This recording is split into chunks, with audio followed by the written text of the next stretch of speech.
Assalamualaikum warahmatullahi wabarakatuh. Bismillahirrahmanirrahim. Tabarakalladzi nazzala al-furqana ala 'abdihi liyakuna lil 'alamina nadhira.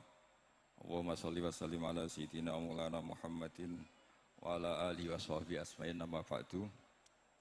Yang sangat saya hormati Rektor Tribakti Kiai Haji Abdul Ghafabi, semua keluarga Lirboyo, semua yang hadir yang saya hormati. Ini tadi saya diajari doa maksa Tuhan. Saya punya sanad yang mungkin lebih keren. Jadi ada seorang Arabi berdoa di Raudhah. Ya Allah, jika engkau jadikan orang soleh, maka yang senang adalah kekasihmu. Jika engkau menjadikan saya orang fasik, maka yang senang musuhmu, yaitu iblis. Tinggal jenengan mau menyenangkan kekasihmu apa musuhmu. Akhirnya ada hadis, ya sudah, soleh saja soleh, doa kok gitu. Artinya kalau seseorang soleh yang suka siapa? Rasulullah. Rasulullah berstatus Habibullah. Ya Allah, kalau engkau jadikan aku orang soleh yang suka kekasihmu. Kalau aku jadi orang fasik yang suka musuhmu. Terserah jenengan mau menyenangkan musuhmu apa menyenangkan kekasihmu. Coba ampun, terserah jenengan. Tentu pilihannya Allah menyenangkan kekasih Allah. Itu saya ijazahkan ini. Semoga agak diterima. Covid. Jadi kalau di Ihya itu ada Kitabul Wujdi, ada yang baca Al-Wajdi. Tinggal zaman mondok ngarokati apa enggak tahu saya. Resiko mondok Lirboyo memang gitu, kata Mbah Mun itu harus semuanya diharokati. Tapi kata Mbah Mun, ini sarang, jangan harokati semua, jangan maknani semua. Kalau dalil di sini katanya kan apa itu al ilmu sayyidun wal kitabatu qaiduhu. Jadi ilmu itu ibarat hewan liar, supaya enggak liar dicancangin. Tapi kata Mbah Mun, abok cancang kabeh ya ketekekan mati gitu. Jadi ini, nah saya ini kan dikatakan Gus Ghafabi tadi cucu murid. Ini saya senang sekali karena memang saya jarang mau diundang pengajian umum. Karena diundang itu artinya kan makmur, diperintah. Sehingga ini sekaligus maklumat, yang nggak merasa mbah guru, jangan ngundang saya, itu kualat nanti. Karena saya berkali-kali bilang, hormat kiai itu wajib, tapi ngatur kiai itu haram. Jadi aturan mainnya jelas, hormat kiai itu wajib. Seneng kiai wajib, tapi kalau ngatur kiai, haram. Ngatur itu ya fatwa itu, fatwa ya. Begini, saya ini baru neliti, mungkin ini tahadus bin nikmat. Saya berkali-kali rembukan sama, termasuk diantaranya sama Profesor Quraish Shihab. Itu mau menjadikan manhajul Quran itu mudah. Di antara kitab yang saya pelajari serius itu kitab Syajaratul Ma'arif. Nanti sebagian tak tinggal di sini biar diajarkan Gus Rikza. Itu rencananya PSG Pusat Studi Qurannya Pak Quraish itu menerbitkan itu. Sementara ini sekarang di UI Universitas Islam Indonesia saya juga ngajar kitab itu. Kitab itu begitu mudah menjadikan Quran itu pegangan. Kalau di sini katanya mau dimilenialkan itu, milenial itu. Itu begini, misalnya begini. Ini saya beri contoh. Jadi peristiwa-peristiwa khusus yang ada di Quran itu ditabwib secara umum. Jadi ini saya nanti tidak guyon supaya Gus Rikza agak kelihatan kalah, karena kalau guyon-guyonan itu menang saya. Saya ini orang Pantura. Saya misoh saja ada dalilnya. Karena memang dalam tarikh-tarikh itu gitu. Ini Muhammad ponakan kamu, kata orang-orang kafir. Saffaha ahlamana wa sabba alihatana. Semoga gak ada yang menerjemah wa sabba alihatana.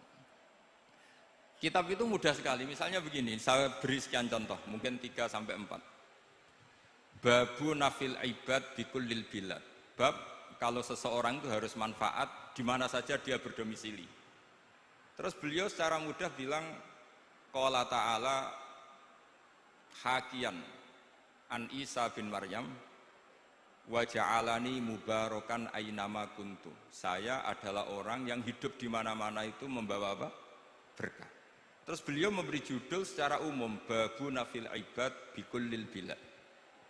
Sehingga saya di Rembang, di Lirboyo atau di mana saja, etikanya satu, harus bermanfaat. Setidaknya manfaat kalau ada orang ingin menang ya saya ngaku kalah lah. Kalau ada orang yang ingin saya diangkat jadi murid ya oke saya jadi murid beliau. Enggak masalah. Karena bagian dari kesalian itu tawaduk. Pasti yang tawaduk jadi wali karena man tawadu'a rafa'ahu Allah. Yang kumo luhur jadi guru pasti tidak jadi wali.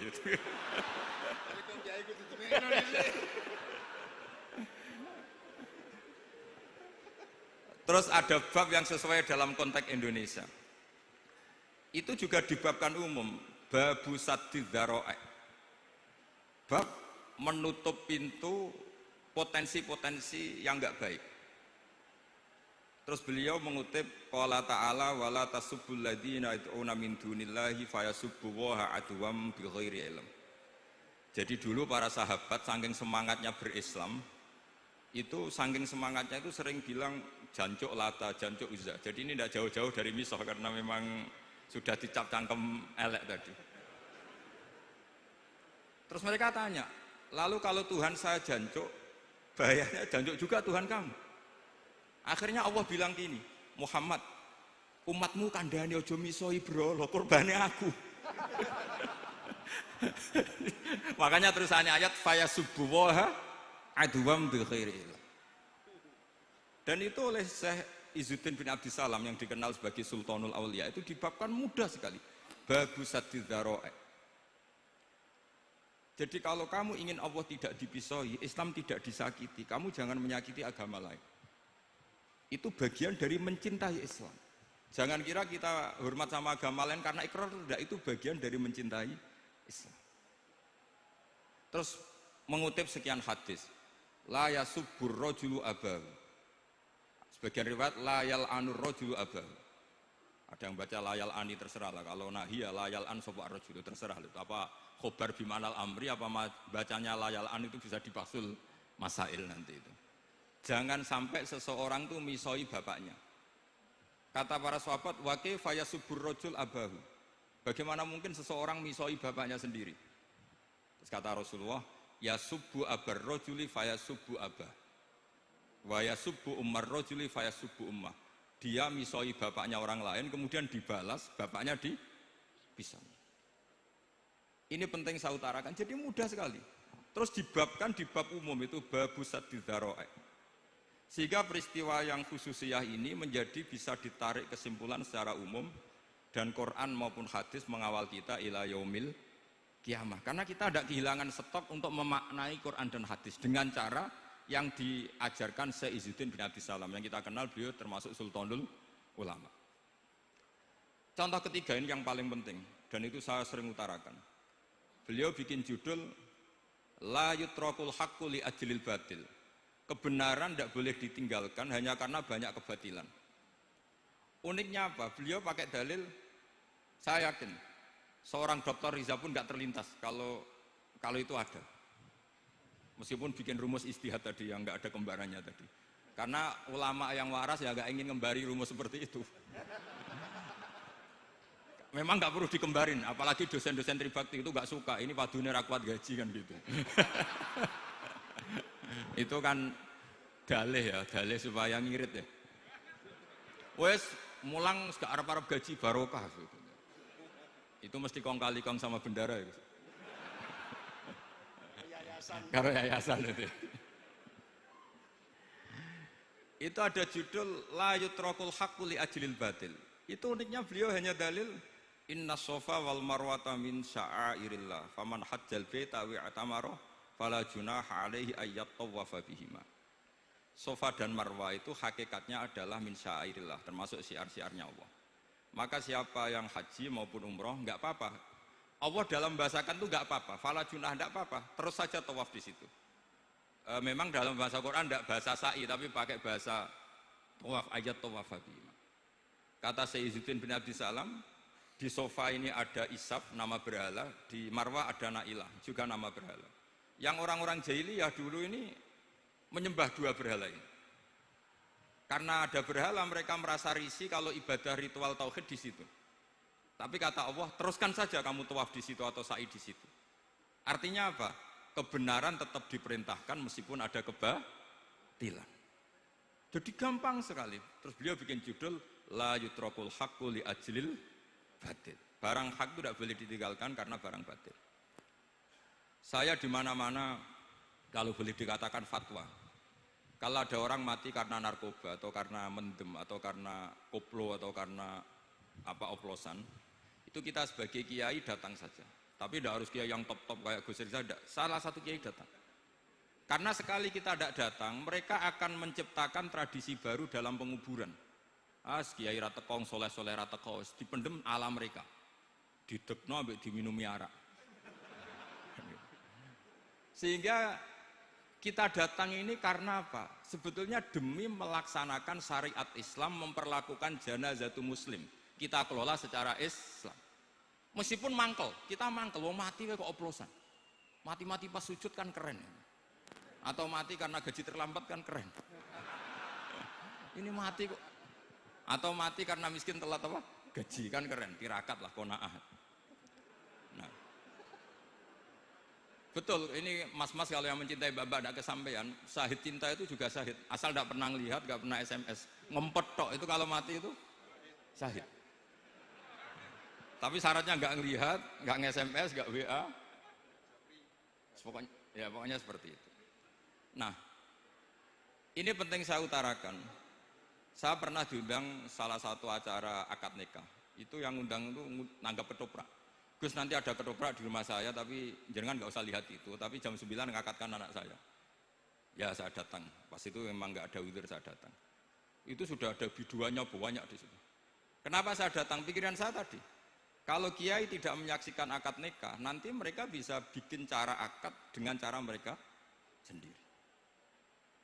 Sehingga takbir-takbir yang di fikih, misalnya walimatul ursi itu kalau ada ikhtilatur rijal wan nisa haram hadir, itu nggak pernah dilakukan oleh guru-guru kita. Setahu saya Mbah Mun, bapak saya, guru-guru kita, meskipun ada ikhtilatur rijal wan nisa, mereka kalau ada walimatul ursi asal tidak ada udzur itu datang. Karena la yutrakul haqqu li ajlil batil. Padahal jelas di Bajuri, di Anatul Talibin, jika hunaka muharramun harumal hudur. Entah kalau Gus Rizal baca hurrimal hudur atau harumal hudur, tidak tahu saya, ini kan bisa debat ini. Karena saya santri sarang, jadi kalau baca 2 kali, harumal hudur atau hurrimal hudur. Tapi kalau yang santri sini mau tidak mau ya anut harokatnya guru tadi. Resikonya nurut itu harus ikut haruma apa hurrima. Kalau saya karena enggak dimaknani, jadi ya bingung. Maksudnya bingung milih, saking banyaknya ilmu. Bukan bingung karena goblok, bukan.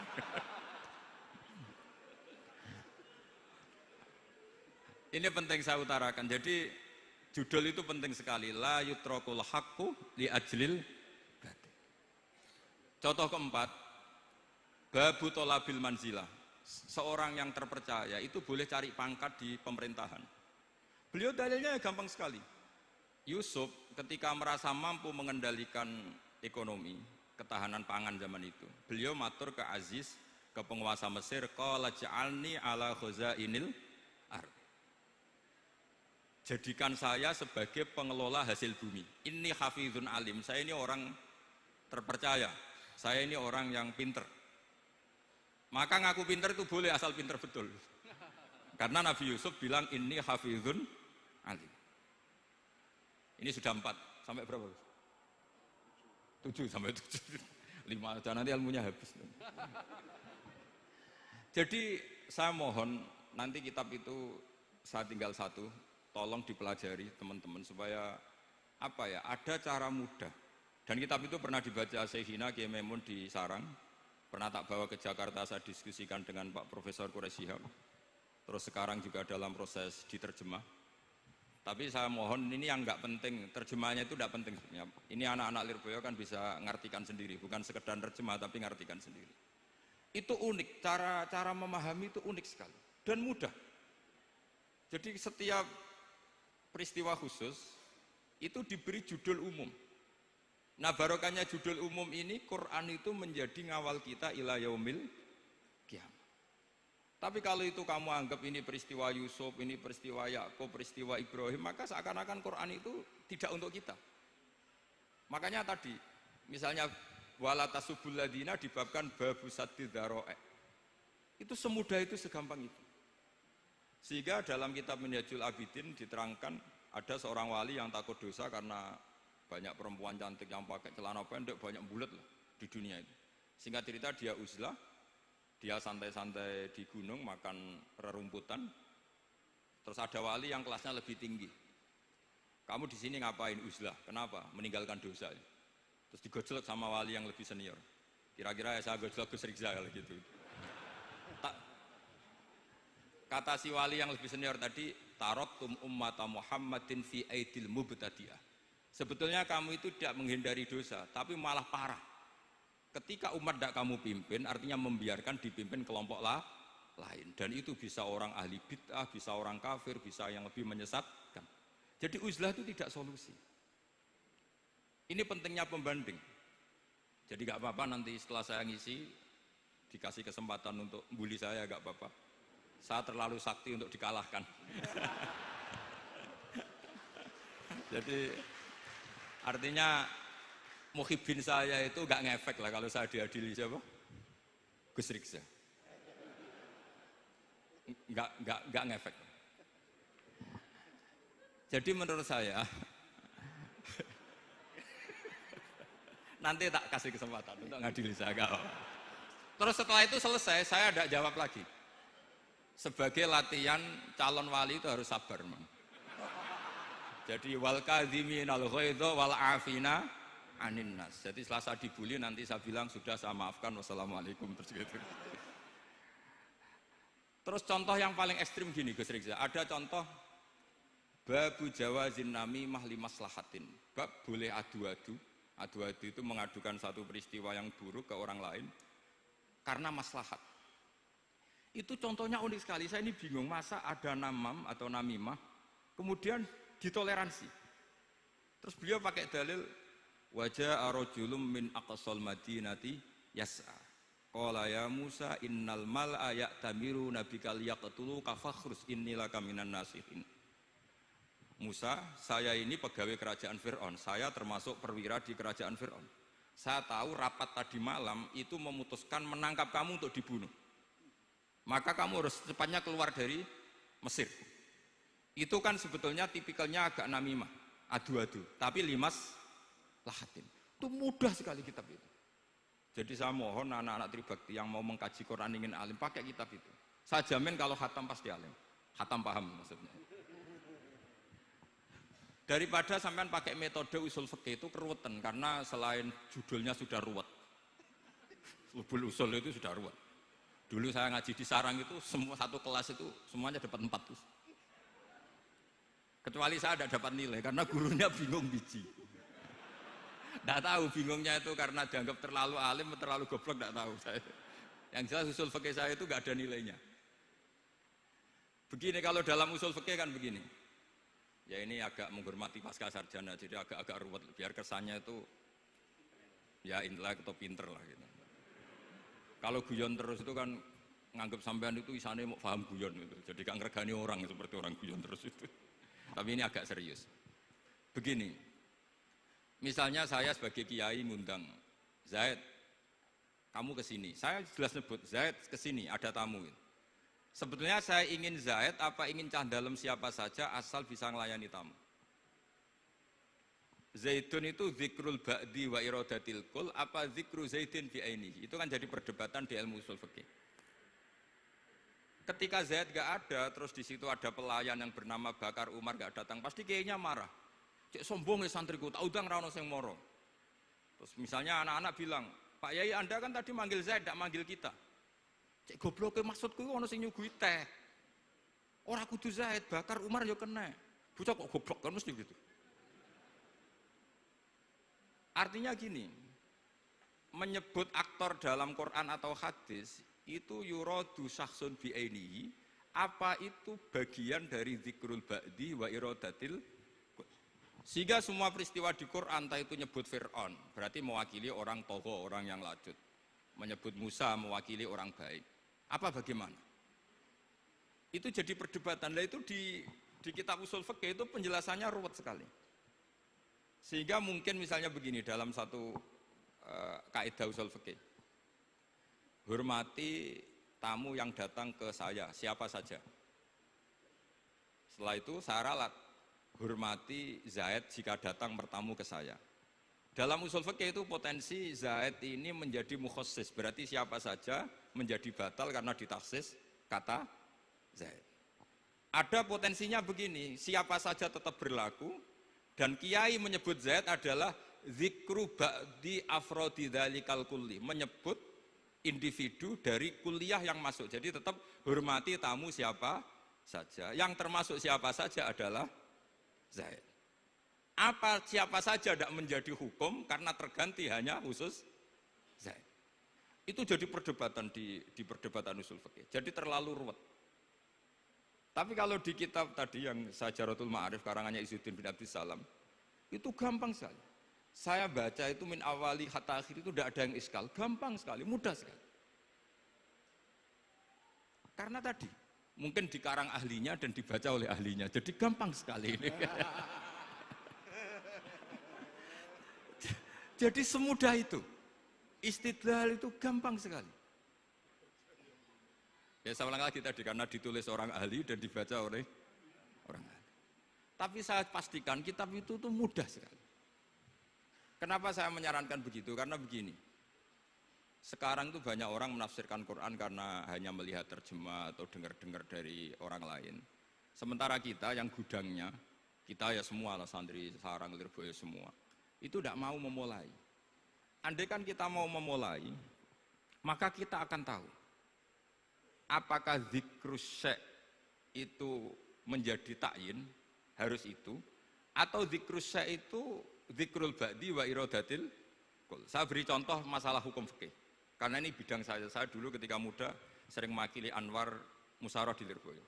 Dulu yang makili Lirboyo Gus Isom, Gus Rizal belum musuh saya dulu, belum musuh saya dulu. Jadi kalau musuh saya itu terlambat, saya sudah sufi, sudah agak ahli fikih, sudah pensiun, bukan karena sudah bodoh, tapi sudah ben diurusi sing nom-nom gitu. Sudah makom saya sudah ndak itu sudah. Ndak tahu entah makom saya dari mana, ndak tahu saya. Misalnya begini, saya beri contoh. Di antara yang enggak boleh dalam pernikahan adalah wa an tajma'u bainal ukhtain. Menikahi mbaknya plus adiknya, fi nikahin wahid, tahta rajulin wahid. Jadi enggak boleh mempoligami mbak bersama adiknya.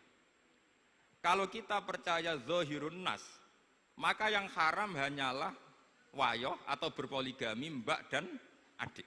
Dan itu bahaya kalau Anda memahami seperti itu.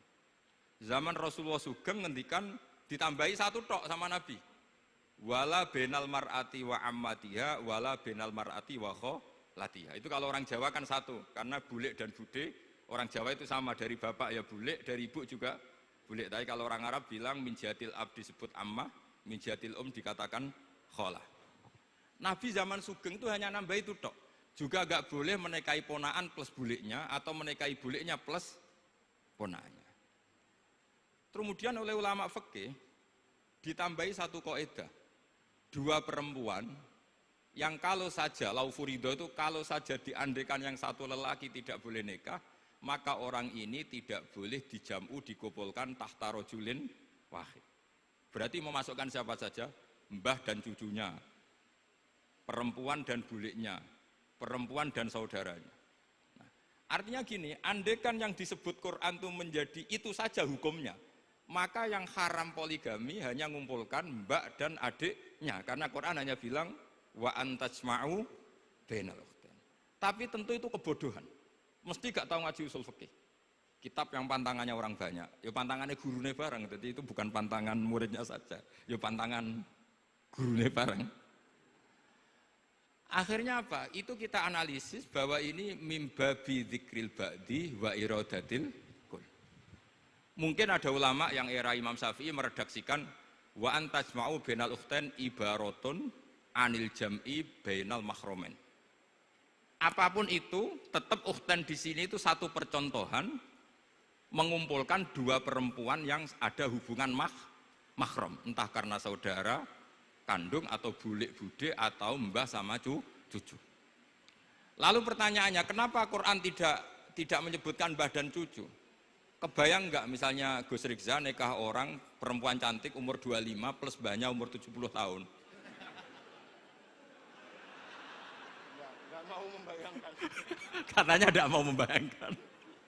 Artinya gini, orang waras itu tidak akan melakukan seperti itu, maka nggak perlu dilarang.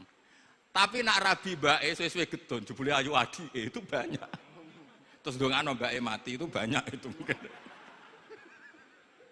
Sehingga yang potensi bahaya itu wa antas mau penal ukten. Karena yang potensi nakal itu ya itu tadi. Roh nambah luwe ayu rabi adike, semoga kalau sedang keluarga orang lain ceraikanlah. Tungone maksa. Tungone maksa itu mau.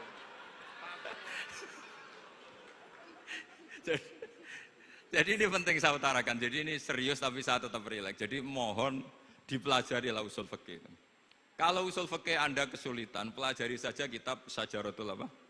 Ma'arif. Nanti kitabnya saya titipkan siapa saja Pak. Insya Allah sampai ke kursi saya. Apa kitab Syajaratul Ma'arif. Itu menurut saya kitab terbaik dalam mempermudah memahami Quran. Ya modelnya begitu, misalnya tadi babu nafil ibad bikulil bilad, bab seorang hamba sebaiknya di mana saja bermanfaat. Terus cerita tentang Nabi Isa, wa ja'alani mubarakan ainama kuntu. Saya masih ingat baca kitab supaya Pondok Lirboyo bangga bahwa cucu muridnya alim alama. Jadi ini bagian dari itu. Putu muridnya we alim, bangunnya murid Lirboyo alim, putune we alim kan gitu. Jadi kalau sama ndak alim dosa gede. Saya kata Gus Kafabi kan putu murid, putune we alim, mosok muridnya gak alim. Awas nak keman gak alim, sini wong. Jadi harus mengkaca, putune we alim, apalagi Anak epas. apalagi anak epas.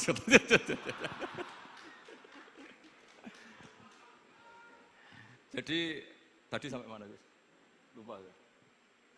Sampai adik ayu. Adik ayu. Mbak sing ayu. Ditungakno tadi. Ya ditungane bentang mati adik oleh Mbak. Tapi adiknya mati Gus. Saya teruskan lagi ya. Jadi kalau saya masih ingat baca kitab karangannya Imam Syafi'i dalam tema yang mirip ini. Ketika beliau ditanya, boleh ndak seorang lelaki uzubah tidak nikah? Waqat qala Rasulullah sallallahu alaihi wasallam an nikah sunnati faman rohiba an sunnati faleza minni. Itu kata Imam Syafi'i. Ya kalau dia tidak nikah karena benci sunnah Rasulullah itu buruk. Tapi kalau karena takdir dia tidak suka nikah atau enggak payu rabi ya enggak apa-apa. Terus Imam Syafi'i ditanya, apa dalilnya? Jawabnya Imam Syafi'i itu rileks sekali. Inna wa ta'ala dzakara abdan sholihan wa wasofa bi annahu hasur. Terus beliau baca ayat wa sayyidaw wa hasura wa nabiyyam minas sholihin. Allah itu menyebut sekian hambanya yang soleh. Dan di antara hambanya yang soleh itu berstatus hasur, orang yang tidak nikah. Artinya tidak nikah itu bukan mengganggu kesalehan. Maka uzubah itu halal. Semudah itu dulu orang memahami Quran. Kok sekarang jadi sulit tuh salah gurunya apa salah muridnya? Jadi ini cobalah di apa ya, saya memang ingin supaya Pondok Lirboyo itu mudah sekali paham Quran. Saya ini termasuk heran ya, kenapa saya yang ngomong tafsir itu menurut saya biasa saja sama. Tapi saya kata orang banyak itu sudah mufassir. Kenapa saya ngomong biasa saja? Karena ya tadi dengan perangkat-perangkat ilmu kayak usul fikih, kayak fikih sendiri, termasuk kitab Syajaratul Ma'arif, memang memahami Quran itu gampang. Wong kafir saja bisa paham dulu. Umar ketika paham Quran itu belum mondok Lirboyo. Masih kafir. Enggak pernah jadi mustahik. Apalagi wakil rektor, enggak pernah. Tapi ketika adiknya Fatimah baca Quran, Toha ma anzalna alikal Qur'ana litashqa illa tazkirata limai, itu dia paham dan menjadi masuk Islam. Itu coba fahamnya itu sama ngajinya dulu mana? Dulu fahamnya karena Quran itu muyassar, mudah. Pernah ada seorang ustadz yang mungkin kalau sekarang agak ekstrim lah. Sama ndak usah bilang cingkrang, ndak usah, pokoknya agak ekstrim. Kamu kok senengannya nuduh orang gitu. Sampai saya kadang ketularan, saya ini orang baik, gak suka nuduh orang. Itu ada orang yang agak ekstrim itu, datang ke Harun ar-Rasyid. Ya Amirul Mukminin gitu. Inni nasihun laka famusaddidun alaika. Fala tajidanna alayya fi nafsika syai'an. Saya ini orang baik-baik, ingin nasihati jenengan, cuma saya agak kasar. Musaddid itu agak kasar. Dalam bahasa Arab musaddid siddah itu kasar. Kasar atau tegas, kasar lah. Dalam konteks ini maknanya kasar. Fala tajidanna alayya fi nafsika syai'an. Mohon jangan dimasukkan hati. Apa kata Harun Rasyid? Ngendikan itu mudah sekali dan itu sangat Qur'ani. Kata Harun ar-Rasyid, uskut ya Ustad. Sebagian riwayat, uskut ya jahil. Hei orang bodoh, kamu diam. Inna Allaha ta'ala ba'atha man huwa khairun minka ila man huwa syarrun minni. Wa ma'adzalika qala ta'ala faqula lahu qawlan layyina la'allahu yatadzakkaru aw yakhsha. Kamu diam hei Ustad bodoh. Allah Ta'ala itu mengutus orang yang lebih baik ketimbang kamu, yaitu Nabi Musa, ke orang yang lebih buruk ketimbang saya, yaitu Fir'aun. Itu saja harus beretika. Faqula lahu qawlan layyinan. Kok kamu sama-sama muslim mau main kasar sama saya? Kitabnya mana? Kira-kira seperti itu. Akhirnya Ustadz tadi, ternyata jenengan lebih alim, betul sios. Semudah itu orang memahami Quran. Inna wa ta'ala qad ba'asa man huwa khairun minka ila man huwa syarrun minni. Fa inna wa ta'ala ba'asa Musa. Wa Musa tentu lebih mulia ketimbang Ustadz ini. Ila man huwa syarrun minni. Saelek-elek Harun Rasyid itu jelek Fir'aun. Musa yang Rasul yang orang sangat baik diutus ke orang yang sangat buruk yaitu Fir'aun, itu saja beretika faqula lahu qaulal layyin. Harus sopan. Jadi kayak apa? Saya bayangkan kayak apa bahagianya kita kalau melihat santri-santri ini memahami Quran seperti ini. Itu kan mudah. Mudah, nggak perlu dokter, bisa, juga perlu. Bisa, maksudnya bisa ya, maksudnya bisa. Nggak perlu dapat honoris causa dari apa tadi? Profesor cangkem elek tadi. Profesor bidang cangkem elek. Jadi karena Quran itu dalil, kata Ibnu Abbas, Al-Quran dalil. Dalil itu mudah ditaklukkan. Dibawa kemana saja itu bisa. Nah, ini yang terakhir, khasnya NU itu wasilah. Ini terakhir, nanti setelah ini selesai. Tapi saya mohon MC atau moderator atau siapa lah ngasih waktu Gus Rizal untuk bully saya. Dan saya jamin tidak tak balas. Tidak tak balas dan saya latihan legowo. Legowo tadi wal afina aninas. Sudah itu kata Rasulullah kan gitu. Orang yang meninggalkan debat padahal dia benar, bana wau betan firobati jannah. Jadi sudah saya ingin masuk surga lah, tidak usah repot-repot berdebat. Wasilah misalnya Gus Kafabi niru Mbah Makhros atau Mbah Mun niru Mbah Karim niru Mbah Khalil Bangkalan sampai guru-gurunya. Karena zuriyatam ba'duha min ba'd. Saya juga alhamdulillah kemarin 3 bulan yang lalu, 4 bulan yang lalu Pak Said itu nyari nasabnya di Kudus. Kebetulan beliau sudah dengar-dengar kalau saudaranya Mbah Sahal. Mbah Sahal itu sepupunya Mbah saya, nyari-nyari ketemu beliau senang sekali. Cuma terakhir tanya saya, Gus, saya dengan kamu tua mana? Tua saya, buyut kamu adik buyut saya, kata saya. Nyai Fadilah itu saudaranya buyut saya, Mbah Maksum, buyut saya. Yang di Pondok Damaran, saya sampai sekarang masih ngajar di Pondok Damaran, belakangnya Masjid Menoro itu. Mbah Mun pernah cerita gini, orang itu banyak yang anti wasilah. Wasilah itu ya niru guru, gurunya guru. Langsung niru Kanjeng Nabi. Atau langsung niru pangeran. Itu Mbah Mun, saya masih ingat betul, dalilnya mau ihdinas siratal mustaqim siratal ladzina an'amta 'alaihim. Jalan yang lurus adalah mengikuti orang-orang yang telah engkau beri nikmat. Kenapa Allah tidak menghentikan siratoka, jalan kamu, jalan engkau? Allah itu tidak makan, bagaimana cara kita niru Allah makan? Wong Allah tidak makan. Allah tidak tidur, bagaimana kita niru Allah tidur? Fa inna Allaha la ya'kulu wa la yanam wa la yashrab. Nah, niru itu ya orang, kata Bamun, karena manusia itu hadis, Allah itu qadim. Jadi tidak ada hubungannya barang hadis dan barang qadim. Jika kalau ingin niru, ya niru manusia. Manusia itu siapa? Ya tentu masternya Rasulullah. Tapi kan walau lala ulama lama arafnal anbiya. Tanpa ulama kita tidak tahu Nabi melakukan apa, karena ini butuh sanad. Masyhur itu, walau la murabbi lama arafna rabbi. Tanpa murabbi kita tidak tahu rabbi. Nah, ini penting saya utarakan, sehingga di Quran itu setiap orang baik itu disebutkan orang-orang baik itu siapa? Ulaikal ladzina an'ama Allahu 'alaihim minan nabiyina min dzurriyyati Adam wa mimman hamalna ma'anu wa min dzurriyyati Ibrahim wa Israil wa mimman hadaina wajtabaina. Selalu orang baik itu diceritakan orangnya dan ngikuti orang juga. Ulaikal ladzina hadahum wa fa bihudahum muqtadi. Kenapa? Karena kita tidak bisa niru Allah, karena Allah itu tidak makan, tidak minum, tidak tidur. Tentu tidak nikah. Tapi sekarang orang tuh geger, wanut guru-guru ra mesti bener. Sing marai kaidah nak guru ra mesti bener tuh kita. Kita setiap ngajar di Lirboyo di Sarang bilang selain Rasulullah Muhammad itu tidak maksum. Jadi mereka ketinggalan kalau ngomong kiai ra mesti bener. Tahu kita mulai kecil diajarin selain Nabi kok ora maksum. Dekne ro ilmu anyaran kok ngandani sing mulai bayi alim itu kan lucu. Kita mulai dulu tahu selain Nabi itu tidak maksum. Kok malah dikandani kiai tidak mesti bener, kenapa diikutin? Udah tahu kalau kiai tidak mesti bener. Cuma kalau kiai tidak mesti bener, nak kue mesti ra bener. Lagi-lagi gerakan cangkem elek kan gitu. Kalau kiai itu hanya mungkin tidak bener, kalau kamu mesti tidak bener. Ini penting saya utarakan, sehingga mudah sekali. Apa dalilnya wasilah? Ya kita jawab saja. Ihdinas siratal mustaqim, siratal ladzina an'amta alaihim. Semudah itu Quran dipahami ahlinya. Tapi sekarang kok memahami Quran jadi sulit, saya menjadi tidak tahu. Ya seperti tadi Izzuddin bin Abi Salam itu banyak dalil la yutrakul haqqu li ajlil batil. Itu contohnya itu hanya innas sofa wal marwata min sya'airillah. Ketika sofa dan marwah belum steril dari berhala-berhala itu, ketika Ka'bah belum steril dari berhala-berhala itu, Nabi tetap tawaf di Ka'bah, tetap sa'i di sofa dan marwah. Kemudian itu disimpulkan la yutrakul haqqu li ajlil batil. Segampang itu agama. Tapi kenapa menjadi sulit? Jadi saya mohon sekali karena kitab itu sedang dikaji di PSG Pusat Studi Quran, juga dikaji di pondok saya. Dulu Syekhina Maimun pernah baca juga. Sekarang di UII yang ngajar saya. Jadi saya ingin, dan itu diajarkan ditulis lah oleh ulama sing ma'ruf, bahkan gelarnya Sultanul Ulama.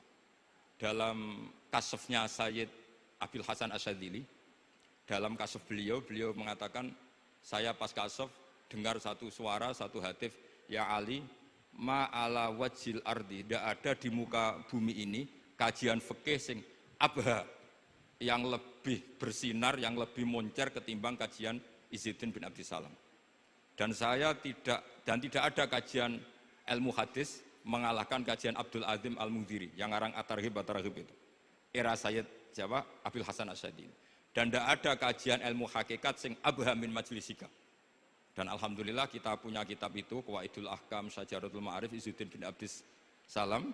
Juga kita punya kitab Abdul Azim Al-Mundhiri karena kita pakai At-Targhib At-Targhib itu mukhtasornya Muslim juga. Dan tentu kita juga punya Abul Hasan Asyadzili karena kita rata-rata ngaji hikam, kita tahu hikam adalah muridnya Abdul Abbas Al-Mursi dan beliau adalah muridnya Abul Hasan Asyadzili.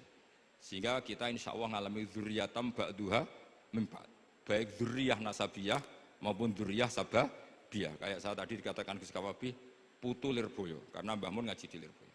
Dan saya bangga karena bisa bully jenengan semua, nak putune wae alim maupun meneh anake.